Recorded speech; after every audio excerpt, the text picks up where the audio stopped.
On poursuit la démonstration des développements en série entière usuels avec les développements en série entière qui proviennent de 1 sur 1 moins x. Alors, le développement en série entière de 1 sur 1 moins x qui vaut la somme des x puissance n pour x dans moins 1, je le démontrerai complètement dans le paragraphe grand 4 petit 5, mais enfin on le connaît déjà, c'est le développement en série entière de la série géométrique sur laquelle repose une bonne partie de ce chapitre, puisque déjà dès le départ avec le lemme d'Abel, on comparait avec des séries géométriques. Je vais prendre un peu plus de temps pour démontrer les suivants, celles qui en découlent,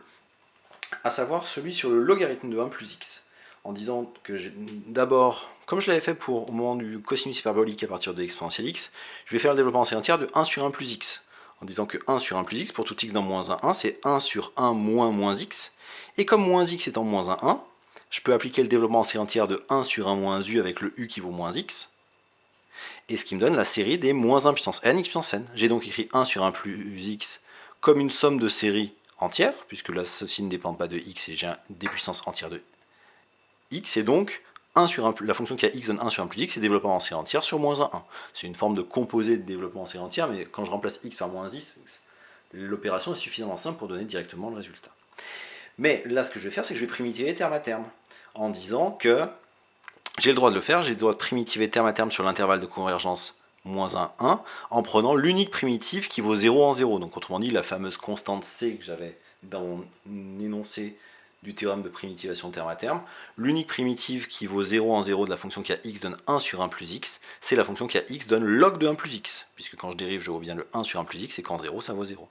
Et donc en primitive en terme à terme, je primitive ce moins 1 puissance n x puissance n qui va venir se primitiver en moins 1 puissance n sur n plus 1 x puissance n plus 1. J'ai pris comme constante nulle, donc j'obtiens que pour tout x dans moins 1, log de 1 plus x, c'est la somme de n égale 0 à plus l'infini de moins 1 puissance n sur n plus 1 x puissance n plus 1.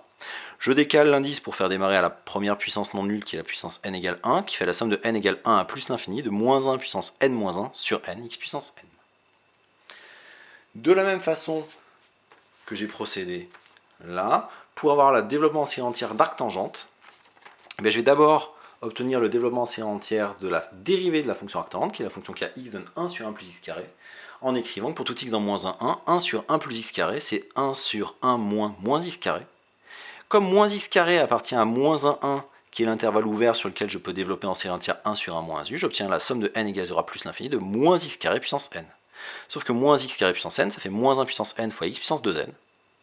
Et là encore, je vais pouvoir primitiver terme à terme, en prenant l'unique primitive qui s'annule en 0 sur l'intervalle ouvert de convergence, c'est-à-dire moins 1, 1, je prends arctangente